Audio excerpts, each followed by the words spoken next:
Välkomna tillbaka till Mangold Insights investerardag med tech-tema. Vi ska träffa ett norskt bolag som gör väldigt mycket nytta för oceanerna. Och de har förutom då fishing gear som de plockar upp även lösningar framöver för att hjälpa för att förbättra havsteknik.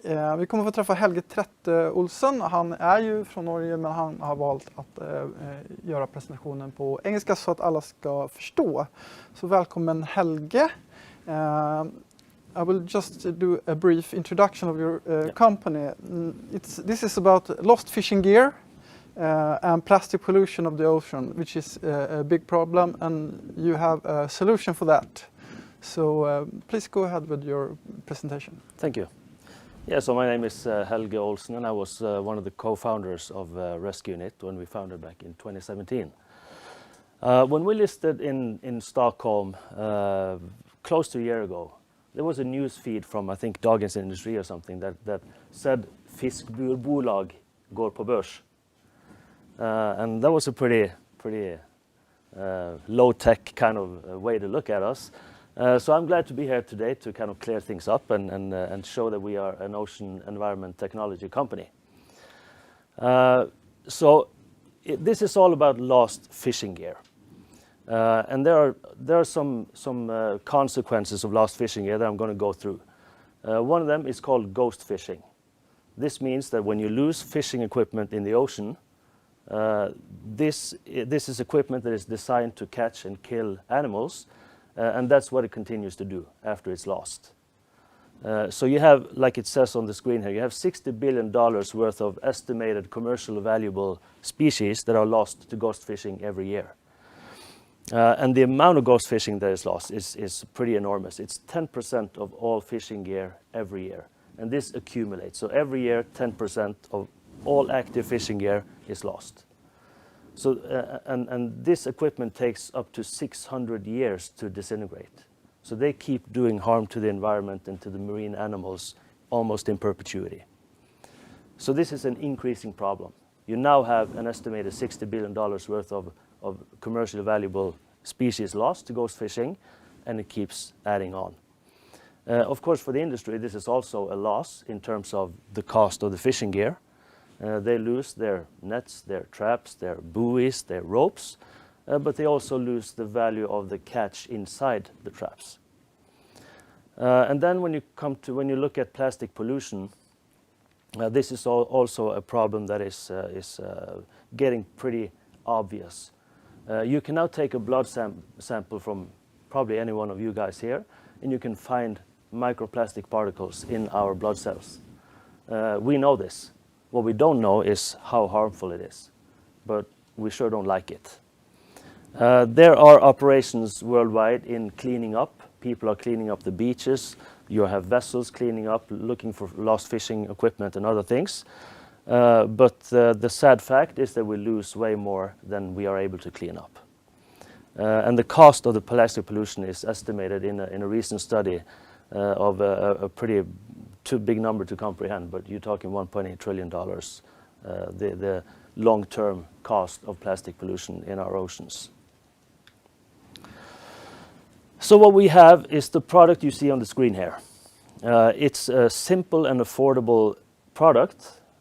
It's in simple terms, it's a self-aware backup buoy with electronic time release system. There are 130 million unsecured fishing gear in operations in the world today. The total addressable market is around $3-4 billion US. In yellow here you can see the countries and the regions that we are active in now. That is our focus areas. And then in blue you see the areas we are looking at doing work in later on. So this is the way our product work. So on the left here you see a normal lobster crab trap that are used in many parts of the world with our unit installed in yellow. and let's say the fishermen have programmed this with a timer set to 3 days. That means that after 3 days, if the equipment is lost, after 3 days, the backup buoy will surface. So what happens is that sometimes a boat propeller cuts off the rope, or it could be just normal wear and tear.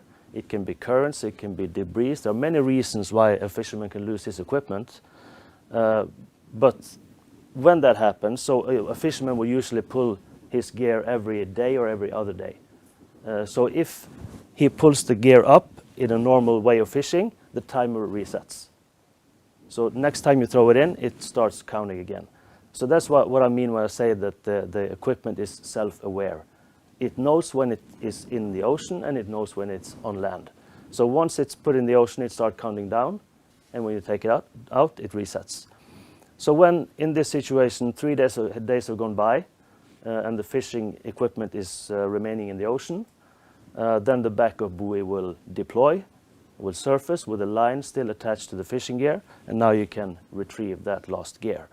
And thereby saving, like I said, marine animals and also the environment. There are an awakening, I would say, happening both in the market, but also in organizations and the industry itself and in governments. The World Wildlife Foundation, in a recent report, found that 30% of the stock reduction in some areas come from ghost fishing alone. And the industry are starting to see a decline in many of these seafood products that we enjoy, like crab and lobster and many others. There is a significant decrease, and ghost fishing has some part in that.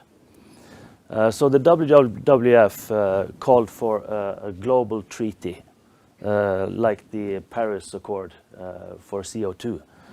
And in March of this year, on the 5th committee of the United Nations, there was a treaty signed by more than 100 nations committing to combat plastic pollution. This is one of many things happening that we see that increase the demand for a solution like what we have. We also see this through global funding programs, both private and governmental. Like in Canada, for example, you have the Fisheries and Oceans Canada has set aside funding to supplement fishermen in acquiring environmentally friendly equipment. And there were at least 3 applications this year that included to buy equipment from us for implementation in fisheries, both in Canada and in the Caribbean.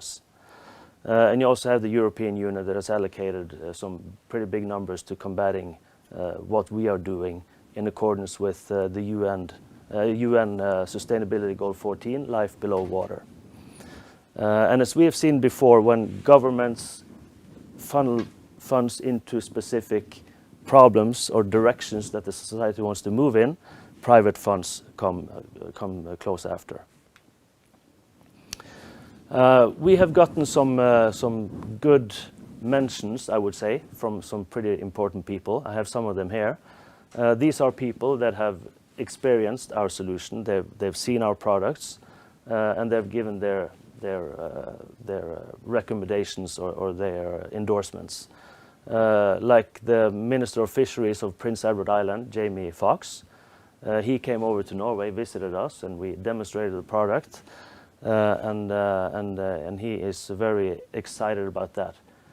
He is the Minister of Fisheries in a region called Prince Edward Island, where there are 1.2 million lobster traps in operation every year.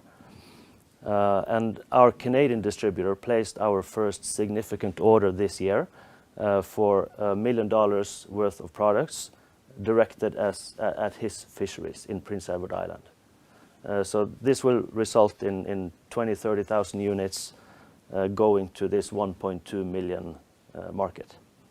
You also have the former Prime Minister of Norway, Erna Solberg, and some other people here that have given their endorsements to us.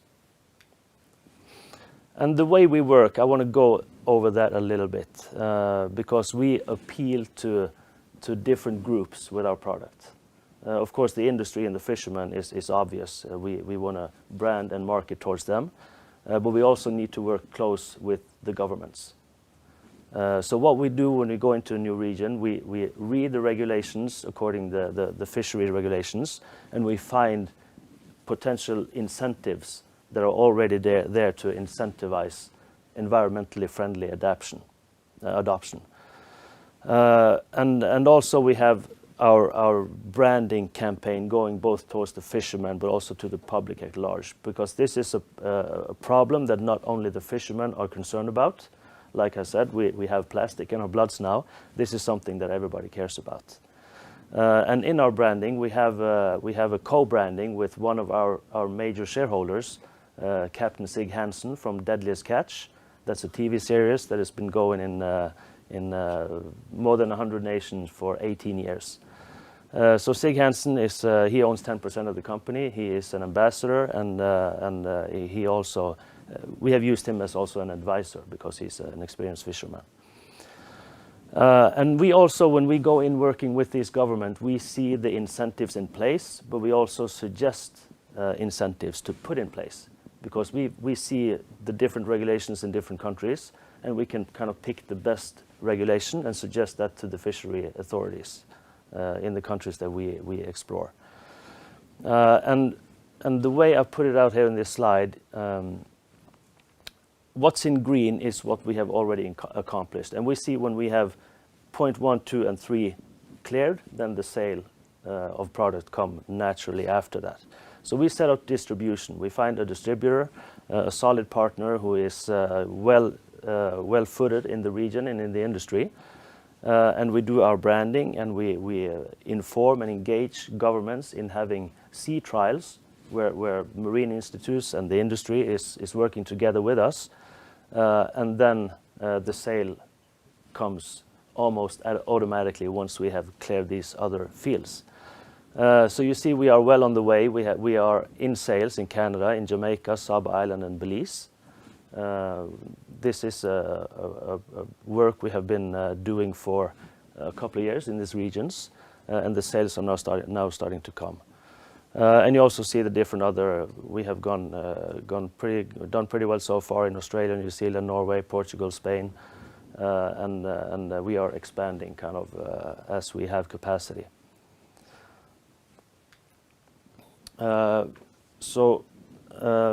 Where we are right now, before I start talking about what's on this slide, we have the first product ready. We are in manufacturing right now, starting to deliver on our orders late this year and early next year. And that is a good operation with a big market potential in and of itself. But what you see here on the screen is a new product. That is an evolution of the first product. And the reason why we wanted to develop this is that the design on the current product is made for installing on a trap, a cage, whereas nets is also just as big a problem as the traps. But also we've been contacted with a lot of other industries, oil industry, fish farming industry, seismic industry, because the principle behind a backup buoy with a time release on it goes way beyond the fishing industry. So we are now planning to redesign our product into this one, which is an easy clip-on, clip-off solution that you can attach to almost anything at all that you might lose in the ocean. And it's easily set with an app. You can program the timer to, like our current product, to whatever suits you in your operation. And when the unit remains underwater for that amount of time, it releases, and you can then retrieve whatever equipment you have secured in this manner. In addition, this product will also have GPS and alert system. So once it comes to the surface, it'll find a GPS position, it'll notify the owner, and you can also set that in the theft mode. So in case some equipment has been stolen, you can, with an SMS message, you can instruct the unit to send position updates every other hour or so until you find it back. And then our biggest, maybe most exciting adventure for the future is that we want to do something that has never been done before. There is an arising new global market called ocean data. It's currently a $3.2 billion market, and it's growing at 20% a year. And what we want to do that is unique is that we want to collect data from the sea floor. 90% of all data being collected today is from the surface. And understanding what happens on the sea floor is crucial. You have, for example, indicators like temperature, salinity, and oxygen, which is crucial in order to understand how, for the fishing industry, how these species migrate. And by doing that, you can also predict catch for your fishing. So for the fishing industry, we want to utilize that data to catch prediction systems, where fishermen can have a color code in their map predicting the good or the bad fishing grounds. But the use of the data goes way beyond that for climate research, for weather forecasting, for the oil industry, for the fish farming industry. And all these data needs to be collected into shared platforms where they can be utilized for all these purposes. And we want to lead the market by collecting through the fishermen's activities. We can collect fresh data all the time. So every time a fishing equipment goes up, you get new data.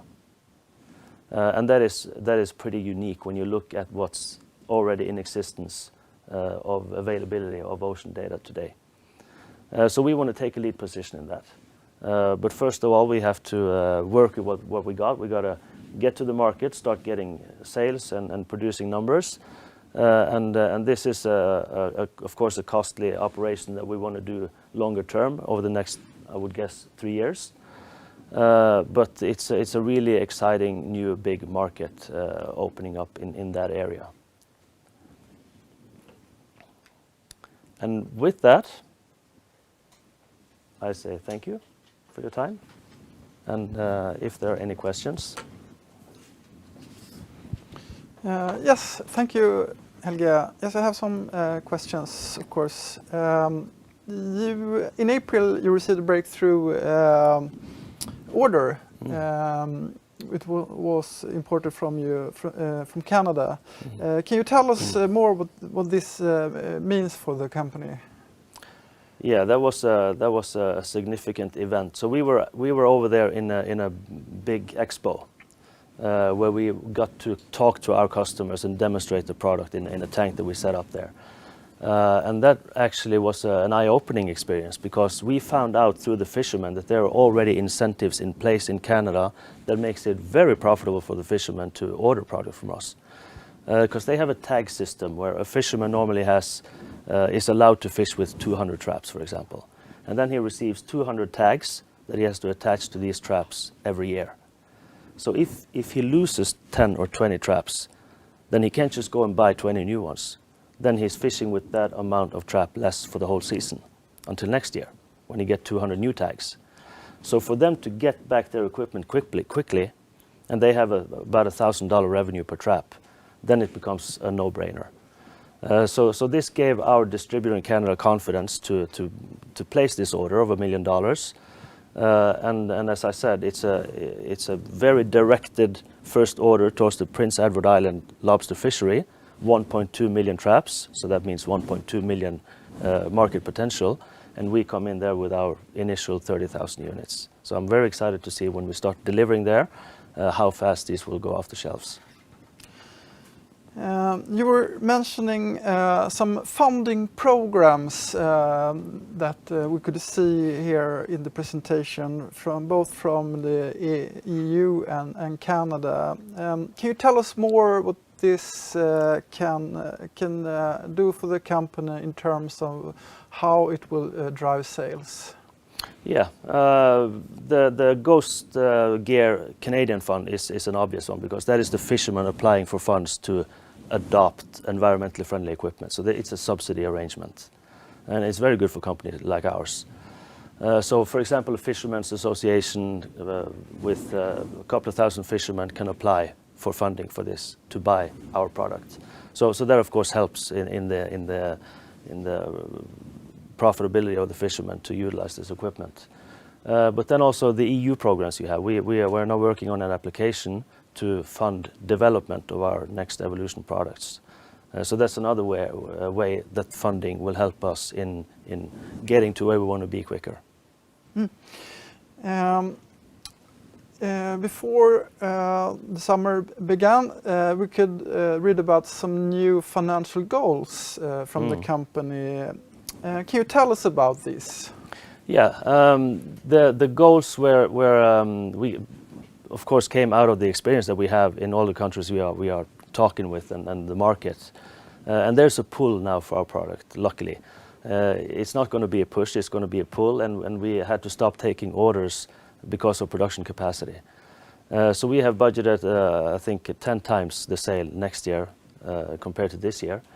And it's all now, we are all hands on deck just on manufacturing, trying to navigate the difficult world we live in right now with component shortages and everything. But we are now in route to producing and getting the first batch out in December. But next year, once the production is going, then and we turn on the sales force again, then all these markets in the countries I showed you where we are active, we will activate them again, and we will reach those goals. Then we have the next big thing in the company. Can you tell us more about what this product looks like? It's a sensor. Is this sensor ready to launch, or is there anything more that you have to develop?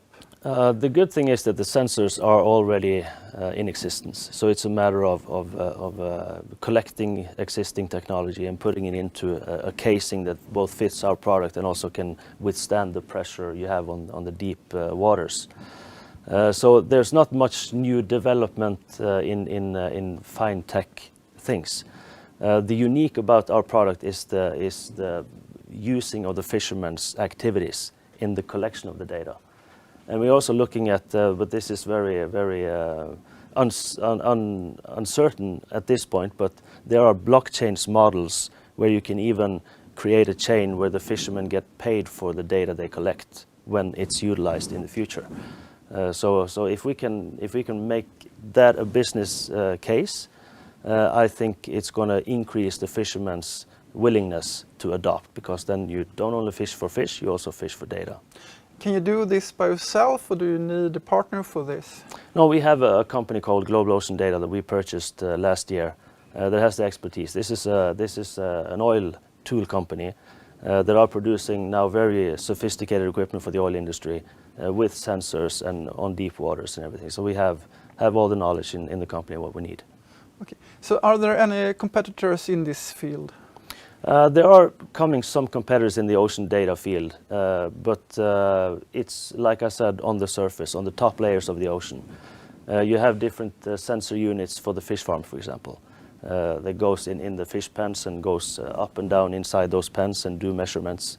But from the seafloor, I haven't heard of anyone. Okay, and in terms of sales, what can we expect from this product? From the data? Yes, from the sensor and yes, from this company that you bought. I think the sensor, we're talking a few years into the future, and we want to get to the place where we can add it on to our already existing product without any added cost, because the business model around data in and of itself will pay for the cost of the hardware unit and may also pay for the cost of the rest of the unit. So that's where we have to see how the ocean data field develops, and the willingness to pay for the data itself might subsidize the product so we get even faster spread of the usage. Okay, we will stay alert and look for news about this. We have to move on. Thank you so much, Helge, for coming to Stockholm.